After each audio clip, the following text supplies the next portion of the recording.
How's it going, YouTube? Nguyen today with another video, and today, guys, what to bring to you is everything you need to know about Bode format. Now, this is particularly important because there's a lot of new interactions right now that if you're unaware of them, you can easily just straight up lose a game because of it. And so there's a lot of new cards and a lot of interactions that we need to talk about today so you're aware of them before you go to a tournament.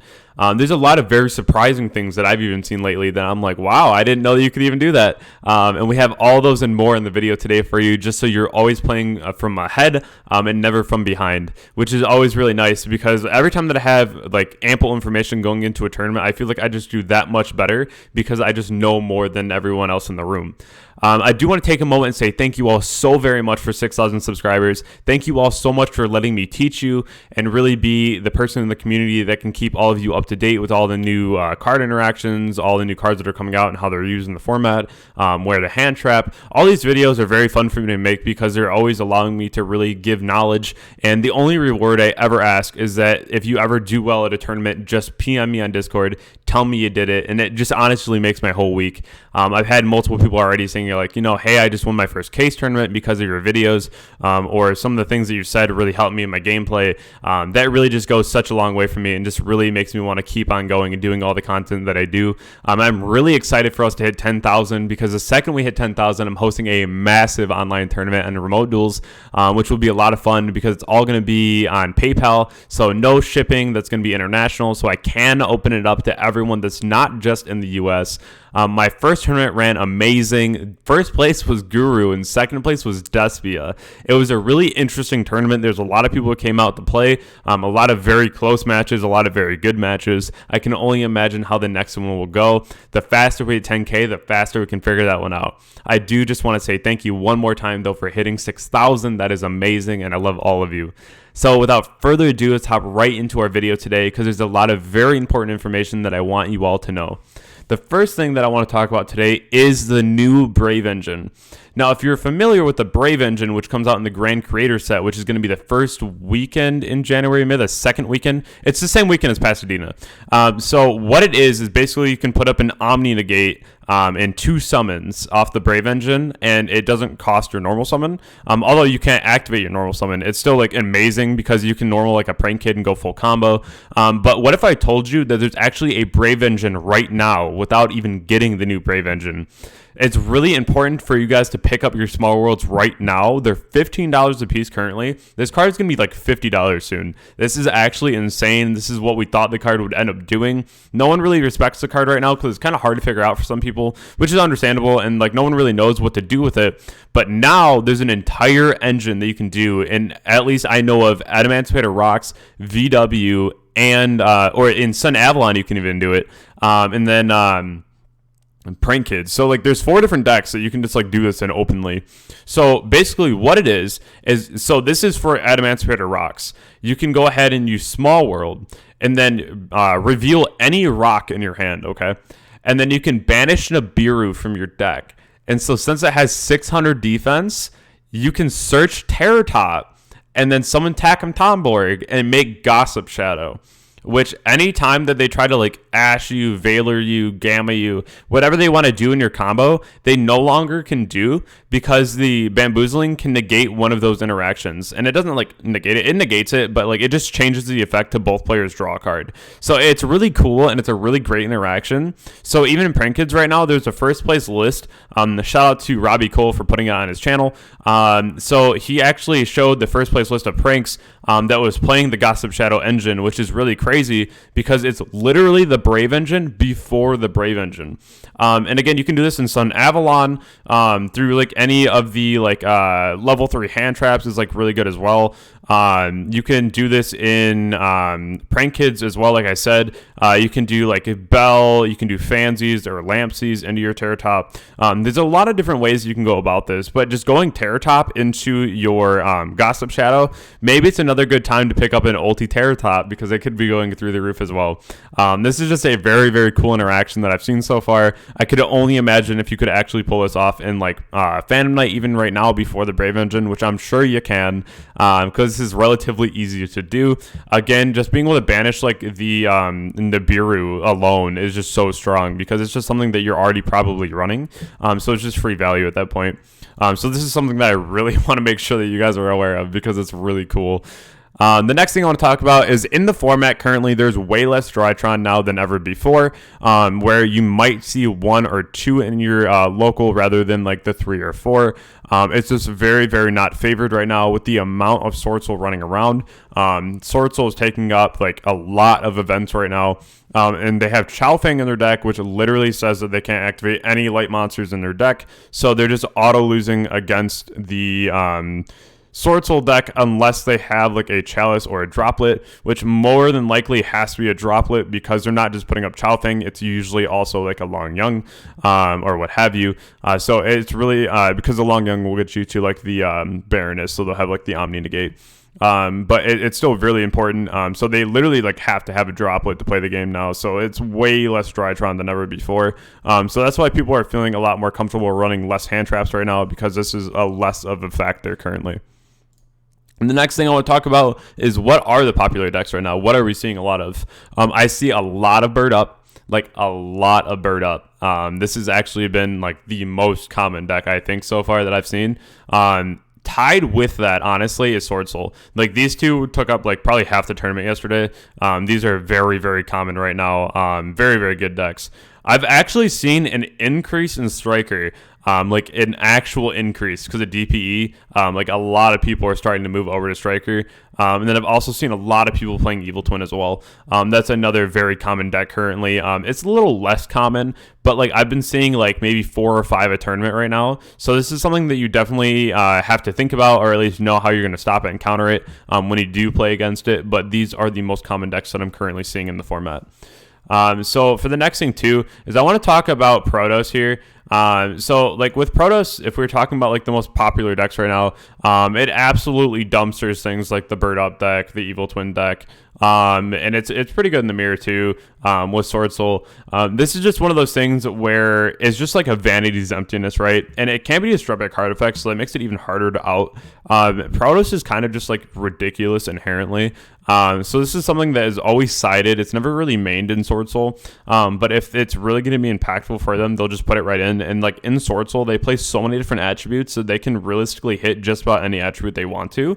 So this is something that is really important to just kind of have in the back of your mind, that maybe ashing the emergence like all the time isn't the worst thing in the world, especially if you know that the Protoss can be coming anytime, because this card can be very detrimental to your gameplay. So definitely think about ashing that emergence from now on. And the next thing I want to talk about in Sword Soul is a lot of people are asking me like, hey, why are they playing Shahana in the Sword Soul deck? This card doesn't seem that good. The only thing you really put out is the tokens, maybe like a monk. Why is this card that good right now? So you can go the sudden shift and then pop 2 cards your opponent controls and then 1 card you control. So you pop 2 cards they control and you pop your own monk.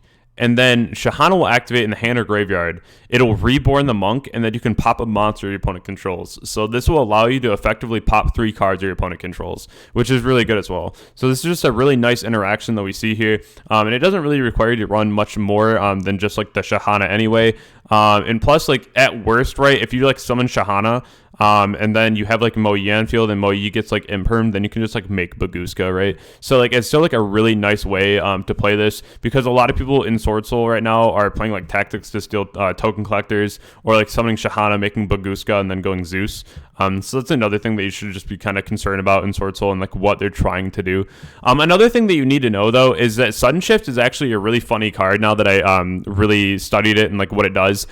Because you can Mystic Mine a Sword Soul player as long as you bait the Baron, because the Sudden Shift has to blow up 2 cards your opponent controls. So if you just mine them, they cannot target your board because you need 2 cards. Which is really nice as well. So that's another thing about Sudden Shift, that you can kind of play around it better if you just realize that they mandatory have to target 2 cards. But if you just control 1, then it's kind of free. So that's something also very funny to talk about. The next thing is that Scythe Lock is an issue.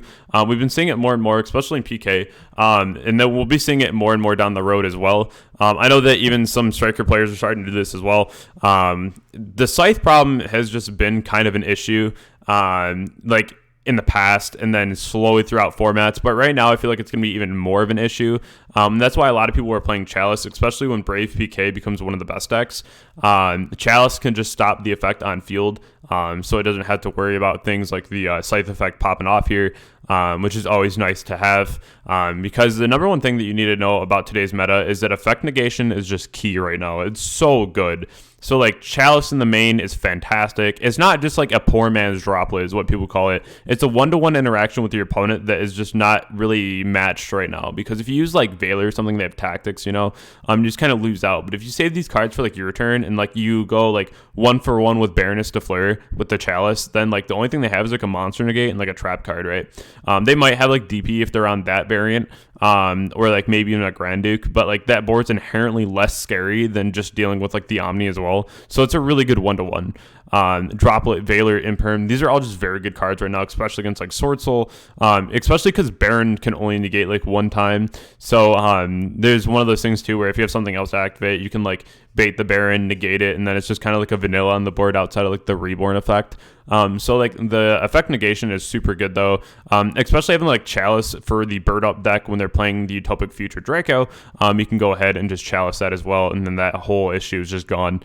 So these cards are very, very important to run multiples of. Even in Striker right now, I'm running like triple Imperm, triple Chalice, and then I do want to run triple Veiler, but it really depends. I just cut Droplet for now, but like it's still really important to play like as much effect negation as possible. And the other thing is that a lot of people are moving into these board breakers, which is why it's really nice to have like the hand traps, if anything, because whenever you have the big board breaker formats, people are not really playing hand traps, and then they are just main decking like Evenlys, Storms, their Dusters, whatever they need to really be able to break a board, and maybe even Mystic Mine. And then a lot of people, again, they're not really running many hand traps, but I feel like the inherent counter when people are running a lot of board breakers is to run more hand traps, because like if your board gets broken, or like you set a couple cards, or you set like 2 and they storm you, and you have like your Veiler and your Imperm in hand, then you're inherently at a better position, because they're playing a bunch of breakers and then just like their combo, like their standard combo. So if you have like a lot of hand traps for them, a lot of times you can just like stun their turn, and then just full on kill them the next turn. Or if you're playing like control, you can set up your board better, because they're not able to really recover that easily, because they have so many cards in their deck that are supposed to just be oppressive rather than build their own board, which I feel like is almost just incorrect. But we'll be seeing a lot more of this, and like the inherent counter to this is literally just playing hand traps and more hand traps, because a lot of people are thinking that more people are playing like this right now, so they're dropping talents from their builds. And that's not saying that people aren't playing talents, but you'll see less now, so it's actually safer currently to play hand traps, which is kind of like a weird logic, but like it has been working out, especially for my build as well. And like from what I've seen in the tournaments so far, is that playing hand traps is just still the wave right now. The next thing I want to talk about is like the best side options. So one thing that I've really seen yesterday, shoutouts to GGYGO actually, because he put me onto this card before the tournament yesterday, and this won me so many games, was Dimensional Barrier, because this card's actually just cracked. Flipping it against Dragon, calling Synchro, they have to go Seal's Pass. Or if you go against like Sword Soul and you flip this, it's literally GG. So there's a lot of times where this card is just super relevant. And when you're playing against those decks right now, right, that are just maining so many back row outs, they're maining the board breakers, the cards that really shut your boards down. If you have cards like Drool against Flunder, against Dragon, sometimes even against Sword Soul, it isn't the worst. Against Bird Up, or you have Dimensional Barrier that, like, if they go Lightning Storm, you can just chain it to it, right? These cards can literally turn skip your opponent, and then it goes back to you. So they wasted a board break, you turn skip them, and now you can kill them. So these are probably my favorite sideboard cards of the format right now, because they're just so impactful and really can just like make your opponent pass back. And all you really need to do this format, especially if you're playing a deck with DP, you just need to survive one turn, and then you can turn around and kill them like OTK. Like, this format is crazy right now because the amount of kill potential in every deck. So if you can literally just turn skip them, it's over. Like, you should be able to win the next turn. If you opened up all the gas, like, it's over. Because even if you're playing against like Sword Soul, if you're going first, you can confidently like set Dimensional Barrier, pass, and they go to take their turn and just flip D Barrier. Like, what are they going to negate that with, you know? Unless they're crazy and they have red reboot. But you go synchro and then they have to pass back. Unless they want to do like a 10E play into like Monk into like the Draco Berserker I've seen a couple times, like the Link 3, the Draco Masters rather.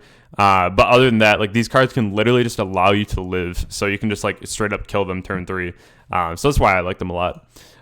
This is a god card, this format, by the way. This card's actually just insane right now. If you flip this against Sword Soul, they lose. If you flip it against Dragon, they have a really hard time. Against Flunder, they can't play. There's a lot of really fun things with this card right now that are just making things very hard on them. Especially against Phantom Knight, if you flip this, it's a really hard time for them. So if you can play a Tikaboo right now, I would recommend playing this card because it's just so good. As a 3-of, this can literally just win you so many games. It's just unfair. But, you know, at the end of the day, if you can run an unfair card, you should be running that card. So I really like this card a lot, though. This just auto wins you so many games. So a thing about Striker that you guys should all know is that if you are playing DPE, I would consider not playing Tikaboo, even though it's a god card, because you have to play DPE or Tikaboo.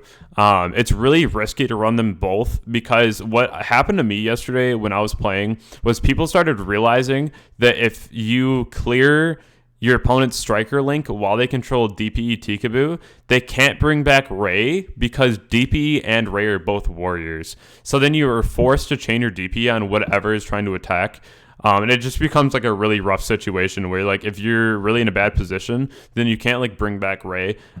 So this is something that you really have to know, that it really should be one or the other. If you find success with both, then cool. But I really recommend just running one or the other, because it makes the deck feel really clunky, where you could just be doing normal Striker things and playing like Desires instead of all these extra cards, to just kind of be flashy, with like the deck kind of already does that by itself and it can really pull off a win pretty easily.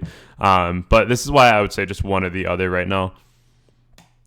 So if you ever find a deck, like if you ever run into a deck that is 44 cards, it's always going to be Goon. This is something just to ask your opponent, like when you sit down, if you ever see like the deck's a little bit bigger than usual, just be like, how many cards are you running? If they ever tell you 44, just fully expect a Dragoon to be dropping behind it, because this is the number that they usually will always play. Because again, in my deck building video, I explained that if you're going to be playing 3 bricks, you should be playing 44 cards, because you always play 1 over the brick amount. The hard drawing of the Fusion Destiny is always very optimal, so a lot of people play 40, but if you ever hear them say 42 cards, this is another ratio that DPE players will typically go to, so definitely go ahead and assume that it's a DPE deck if they have 42.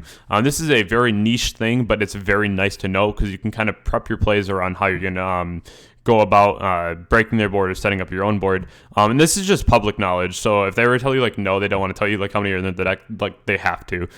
So if it's 44, it's Dragoon. 42 is going to be DP. So that's very important to know as well. This is something that I use a lot as well, because it will really determine the types of plays that I make. And the next thing, though, is I want to talk about DPE and Dragon. So I had a lot of people saying, like, you can't play DPE and Dragon. You'll mill all your pieces off the Chaotic Ruler. What if I told you there's a way to play DPE and Dragon and still be safe about it? So this is really interesting, and this is something that I've been seeing a lot of Dragon players doing now, is that they'll actually play Plasma instead of Dasher, because you can go ahead and use Chaos Space in the graveyard after you banish the Plasma, and then you can add Plasma back to your deck with Chaos Space. And so if you activate Chaotic Ruler and you mill your Celestial, you just add the Celestial to your hand, and then you can flip back the Plasma to your deck and still be able to go Anaconda Send or use Fusion Destiny, which is really amazing, because you can link off, like, if you get to a point where like you mill Plasma and Celestial, you can, if you already have enough gas, you can just leave them both in the grave the next turn draw. Or if you want to summon the DPE, you can go ahead and link off your Chaotic Dragon and then use Chaotic Dragon to summon itself back by banishing a Dark and a Light, banish the Plasma, and then use the Chaos Space to shuffle back the Plasma, and then end of your like main phase, you can go ahead and activate Fusion Destiny, and then pass back to your opponent, and now you have a full-on DPE, and you still have the draw in the follow-up turn, which is actually just insane. But this is something that Dragon's now doing. I still fully believe that Dragon's one of the best decks that we have, and especially with the fact that they can abuse DP as well now, I think that's really cool, just because they can go ahead and Chaos Space with Plasma, which is really nuts. So another thing I want to make you guys aware of, watch out for this effect, is that the Baroness de Fleur still has the Reborn effect in the standby phase. So if you ever clear like Sword Soul, if they're playing DPE, if you ever clear their DPE, make sure you banish it, because if you don't, they can go Baroness de Fleur, Reborn it in the standby phase, and that's a problem. So if you ever like deal with it, or you like Meister it or Bell it in the grave, they can just bring it back. Which is pretty crazy. Same thing with Scythe. If you manage to live through the turn that you get Scythed on, you also have to be aware that they can just bring it back again with Baron, which is very, very scary. Now, if you guys are on the Rubicon site, you guys can go out and check all their mats out. If you use my code GGYGO mats for 5% off their mats for the month of November. I've already had a couple people go over there and buy some, so definitely go over and check them out. Again, with that Invocation deck box, that looks so nice. It's all on pre-order right now, I believe, with that one, but it's still very, very cool. And again, thank you, Rubicon, for sponsoring that wonderful mat for the tournament that I just hosted. I know the first place player really appreciated it and thought it was really cool, so thank you very much for that. But again, guys, GGYGO mats, 5% off for mats at Rubicon for the month of November. The next thing I want to bring up here is that I am a coach at Metafy, so if you guys ever want to book a session, a one-on-one, definitely go over to Metafy, check out my profile, which is in the description below, and if you are interested in booking a lesson, definitely let me know. There's a lot of things that we can cover and a lot of things that I offer, and you can always PM me on Discord to talk about different sessions if you are struggling in other categories as well.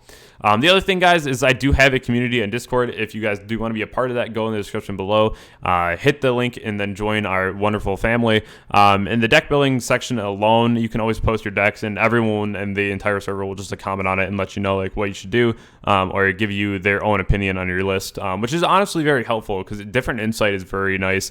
Even for me, sometimes I like think about things sometimes, and I'll ask everyone, and they'll give me like other opinions, which is sometimes really needed, especially last minute testing before a tournament too, which I really appreciate. But again, guys, thank you so much for 6,000 subscribers. I really hope that today's video helps you in learning today's format, as it has gotten a bit more complicated than we're a bit used to, because there's so many new interactions, especially with DPE. So again, if you had a wonderful time in this video, definitely go ahead and subscribe. We just hit 6K. I'm really pushing for 10, and I'm really excited to hit it. I hope that everyone has a wonderful night, and I'll catch you all in the next video. Thank you so much.